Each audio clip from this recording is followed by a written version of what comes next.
Bom dia, gente. Hoje nós vamos trabalhar o Simple Past, certo? O nosso trabalho de hoje é voltado para o Simple Past, também conhecido como passado simples. Simple Past ou Past Simple, o passado simples da língua portuguesa. Ele é muito simples de ser usado, ele é muito detalhista, apesar de ser simples. Isso é o que faz com que vocês tomem muito cuidado com as regras que nós vamos estudar. Mas quando é que nós utilizamos?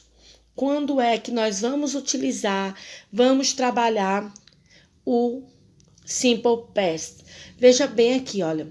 É muito importante a gente saber que o Simple Past deve ser utilizado para ações passadas concluídas. Ações que tiveram início e fim. Aconteceram no passado, mas que a gente tem certeza, a gente sabe que elas foram concluídas, certo? Olha aqui. Ações que, olha bem aqui, esse detalhezinho bem aqui, ó, que tiveram início, né, que começaram e que terminaram no passado. Isso é muito importante. Porque existem ações que aconteceram no passado, que elas passaram. Só que nós não temos certeza se elas foram concluídas, certo? Então, o passado simples tem essa característica. Ele tem início e tem fim. Coloque isso na cabeça de vocês. Ele iniciou e ele concluiu. E nós temos que estudar o passado em duas formas, gente. Nos verbos regulares e nos verbos irregulares. Bom, o que é um verbo regular? É aquele que não sofre alteração no seu radical.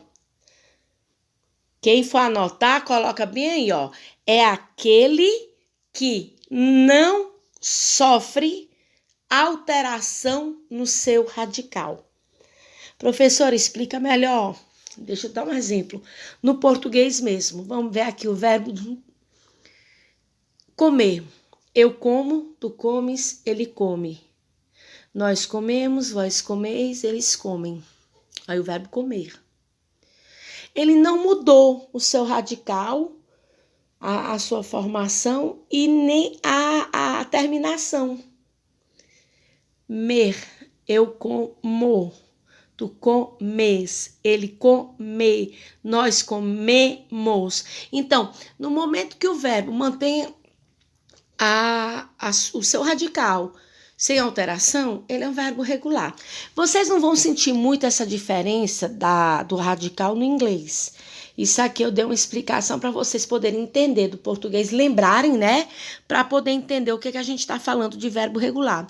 Porque no inglês, na verdade, a diferença do verbo regular para o irregular é que ele não muda o radical. O verbo irregular, ele altera, é o verbo todo, certo?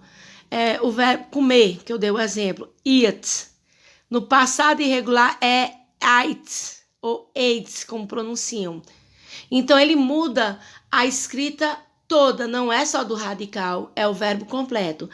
Por isso que nós vamos estudar primeiro os verbos regulares e depois vamos estudar os verbos irregulares, certo? Aí, ó, nós temos, deixa eu aumentar aqui um pouquinho, pronto, assim. Para reforçar esse uso bem aqui, nós temos algumas expressões que são muito utilizadas no passado simples, certo? Elas te ajudam a identificar.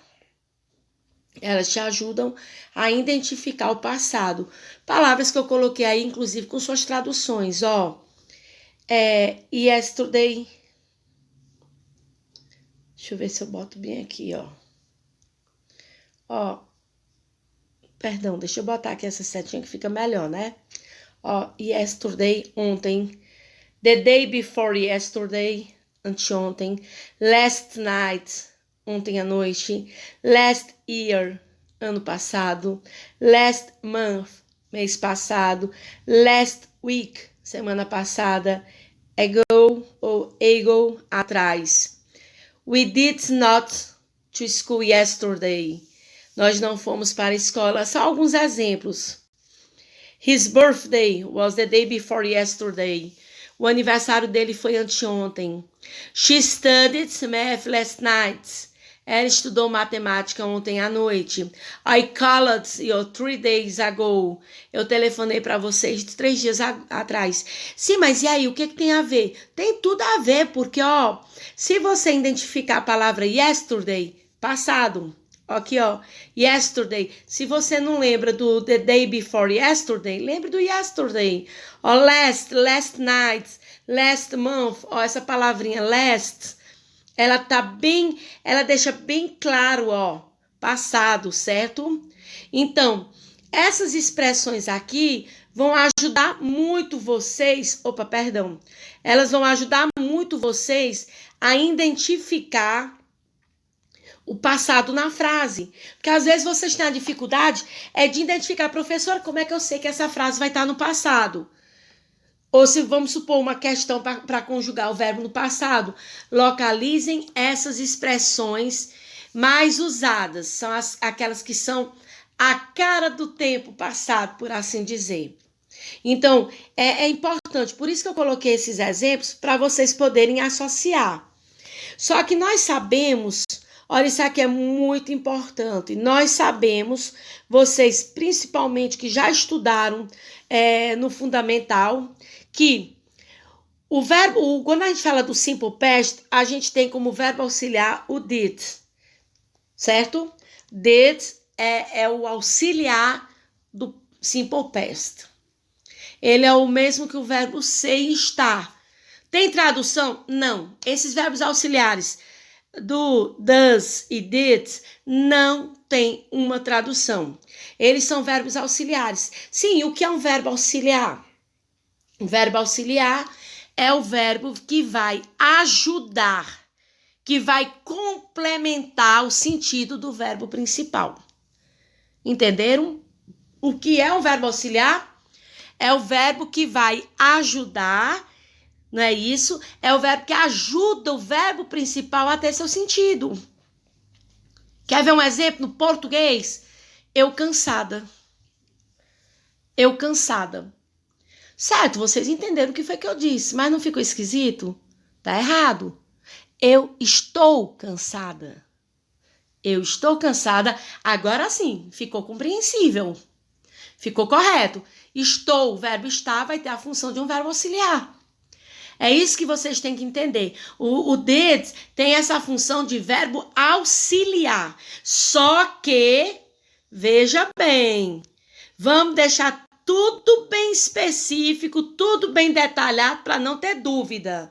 Vejam bem, ele é um verbo auxiliar, mas ele só pode ser usado na forma negativa ou na forma interrogativa. O did só pode ser utilizado na forma negativa ou na forma interrogativa. Significa dizer que na forma afirmativa eu não posso usar o did. Que foi que eu disse? Que o did não pode ser utilizado na forma afirmativa. O que é uma forma afirmativa, professora? Eu estou cansada. Negativa, eu não estou cansada. Interrogativa, eu estou cansada. Você está cansado? Então, quando eu estiver afirmando, eu não uso o did, certo? Outra coisa que vocês têm que aprender no inglês, não é que seja conteúdo agora, mas como a gente está trabalhando o simple past, eu não posso deixar de falar para vocês sobre esse detalhezinho bem aqui do to, essa partícula to.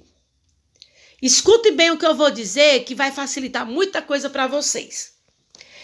Se eu digo to work, trabalhar, to study, estudar, to play, brincar, to love, amar. Esse to, essa palavrinha bem aqui,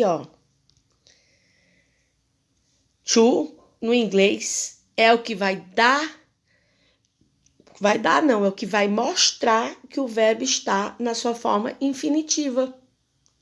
Sim, o que é uma forma infinitiva no português? Vamos lá. Amar, trabalhar, brincar, estudar, comer, viver, partir, abrir. São as terminações em R. No inglês, o verbo não tem essas terminações de AR, ER e R, como no português. Mas vocês vão saber que ele está no infinitivo por causa dessa partícula to. To work, trabalhar. Se eu tirar a partícula to e falar só work, o verbo está conjugado.